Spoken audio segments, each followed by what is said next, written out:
Hey guys, welcome back to my channel. Today I am going to be talking about relationship with food stuff. So I competed in my first bikini competition last year in October, so 2018, and I had a pretty good relationship with food. And then after the competition, I kind of developed a few, just negative relationships with food. And I was very food focused and very fixed on food, and it just wasn't a good place to be. I've discussed this a bit on my Instagram, so I'm doing the YouTube today because I've been talking about it and everyone's kind of asking like how to overcome a negative relationship with food. So I'm going to give you guys my top 15 tips for repairing your relationship with food and just being in a really positive, happy headspace in relation to eating. So let's jump in. Tip number one is identifying your triggers. And this isn't always easy. It's something that you really kind of have to think about and be reflective of and be really present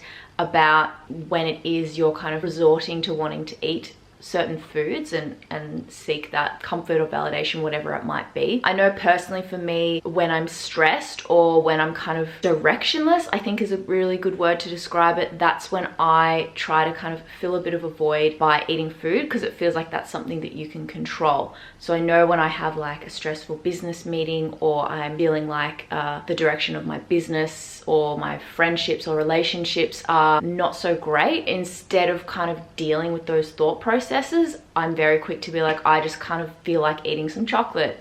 So for me, my triggers are stress, boredom, and comfort. Once you identify those, it's actually really powerful, because when you're in those situations, you can actually witness your thought process. You can see situation, trigger, response, I want food, rather than allowing that cycle to repeat itself. You've identified it and you can actually stop this from happening, resorting to the food, and be like, okay, what do I actually need right now? And that brings me to tip number two, which is replacement. So replacing the act of having food and creating that kind of habit loop, replacing it with something that gives you a similar outcome. So the outcome is typically comfort and validation. You feel comforted, you feel validated doing something like calling a friend, because if you're looking for comfort, having meaningful conversations or even just chatting is going to distract you from what it is that's stressing you out and actually help you work through what it was that stressed you to the point of feeling like you needed comfort. Those things have been really powerful for me, so identifying and replacing. Another one to help with that, it's a bit of a band-aid fix. It's not necessarily delving into the actual issue, but removing the triggers. So removing the foods that you resort to when you go through those. Like, I know for me, when those triggers occur, I'm not like, oh, I'm really craving a bowl of vegetables. I'm craving chocolate. And it's so easily accessible and palatable, and you don't have to prepare it or anything. So I did go through a phase where I just stopped buying the foods that I know I turn to in moments of weakness, I suppose. So removing those, and then that leads on to kind of dealing with the actual issues and dealing with the triggers and coming up with a way in which you can deal with the things that trigger you. So you can't get rid of work stress, relationship stress, friendship stress, but you can learn how to deal with them. Meditation has really helped me be present and aware with my thoughts and how I am responding and reacting to any given situation. I'm still human. I still have moments where I am like, oh my god, I'm just gonna eat some chocolate. I've gotten so much better at identifying those. It took me about 10 weeks to overcome this negative relationship I had with food. Again, I'm not saying I'm like cured or perfect or anything. No doubt there could be instances where I do that again, but I'm just in such a healthy headspace when it comes to all my food choices and reasons behind kind of eating what I eat. Another tip that's really important is being able to forgive yourself. So I know that seems kind of silly and obvious, but as soon as we create and form a behavior that we deem to be bad or negative, we are our worst critics. So we're very hard on ourselves. Being hard on yourself in these situations, obviously you need to change the behavior, but making yourself suffer for a decision you made and something you can't really control and are working on, making yourself feel worse about it is just going to enhance the negative emotions and probably further enhance that negative relationship you have with food. One of the key things as well that has really helped me is working on this whole failure success mindset. Often I would approach a situation and unless it was 100% to plan, it was a failure. So if I didn't, for example, stick to my calories, my macro breakdown of fats, carbs and proteins, I would be like, oh, okay, I didn't do good enough, that's a failure. And that's just such a negative place to be when it comes to food. Like, I don't know many people that stick to their calories and macros to the gram. So I think it's really important to allow yourself not to determine success or failure based on specific outcomes. So you need to determine your failure and your success based on something that actually has a lot more relevance and importance to what you are doing. Not hitting your calories and macros in the scheme of your life for a day or a couple of days, it's not going to kill you. Being really realistic with how you speak to yourself is so important. One of the really powerful conversations I had with my coach was around the things that I was starting to feel guilty about and really figuring out why I felt guilty about those things. So I freaking love Nutella donuts, right?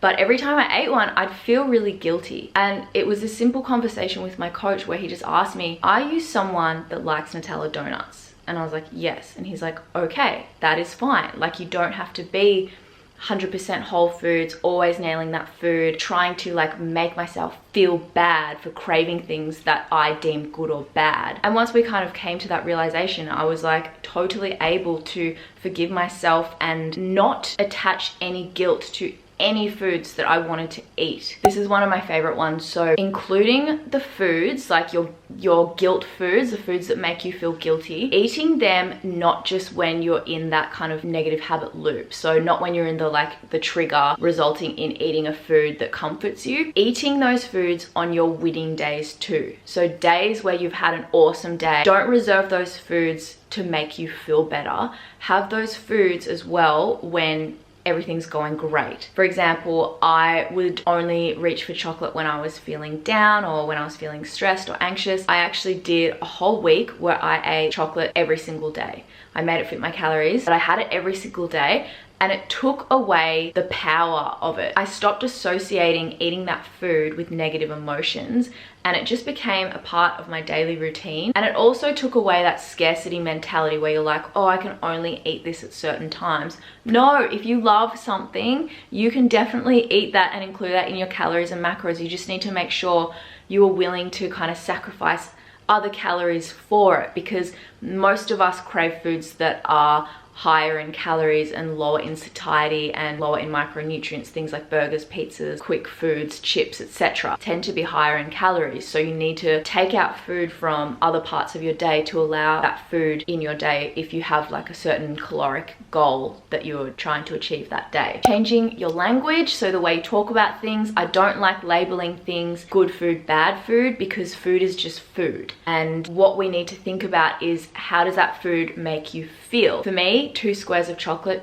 4 squares of chocolate, a block of chocolate, dark Lindt chocolate doesn't make me feel crap. Something like a pizza or a burger would make me feel physically crap, as in I would feel inflamed, I would probably have like bloating and like discomfort in my stomach. So to me, that's considered like not a great food for my health. But it doesn't mean if I eat it, I've eaten a bad food. I've just eaten something that causes a reaction. So start changing your language, because your language is everything. Like what we say, we believe. Really try and pull yourself up when you're talking about healthy foods, non-healthy, good, bad, etc. And just speak about it as food. It's just food.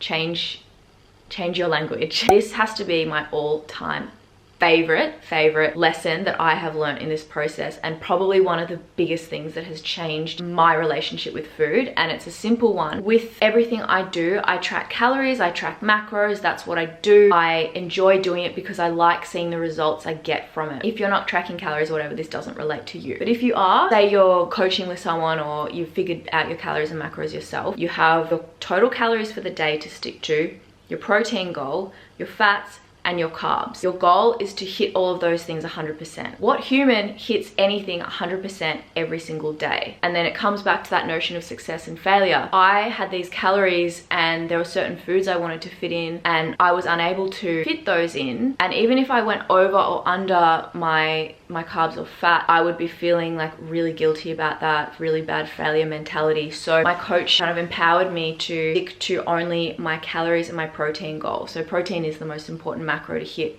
with your body composition goals. So I hit my calories, I'd hit my protein, and I'd have ballpark ranges that I set for myself, understanding, you know, minimum requirements for fats, etc. Understanding that and being able to be fluid with those. Now, if I was competing, I wouldn't have this flexibility with those, but because I'm just, you know, working on my body composition, it's not super serious athlete stuff that I'm doing, which I'll do further down the track, I'm able to do that. So I could eat foods that went over my fats one day and under the next day. Because I didn't have set numbers that I had to hit there, it completely took out any guilt that I was feeling, and all I needed to focus on was calories and protein, and inevitably it just kind of fell into place and I would hit those macros anyway. So that has been incredible for me and I could not recommend that highly enough. Another tool I've used is fasting, 2 different ways. I do like to fast in the morning and I will break my fast at about 10 a.m. So I wake up in the morning and I'll have a coffee and I'll do some work, I'll go for a walk, whatever. And then at 10 a.m. I have my breakfast. I've also done a 36-hour fast, which there's a YouTube on that here if you want to check out how I went with that. And that was a tool to work on my relationship with food. I know it cops a lot of hate, fasting does, but I think if you're unable to go essentially a whole day without eating food,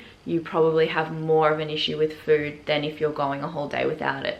The goal wasn't fat loss. The goal was to prove to myself that I was able to not eat for a day and remove that attachment to food. So become less food focused, not thinking about when my next meal is, what is it going to be, what am I going to fit into my calories. Like that flexibility can mess with your head and create those negative relationships. I just found for me fasting works really well because I'll break my fast later in the day. I have a shorter window of eating food and I'm fuller throughout the day, thus I'm thinking about food less. This brings me to my next point, satiety. So often, like, yeah, if you're hungry, you're going to be thinking about food and be very food focused. That's okay, like if you're dieting, etc., that's totally normal. But what you need to do then is eat foods that are satiating and that keep you full. So eating high volume foods that include protein because that's going to make us feel fuller, foods that include vegetables, salad, pumpkin, anything you can eat in high volume that's low calories and it's going to make you feel fuller for longer, which is why I love fasting.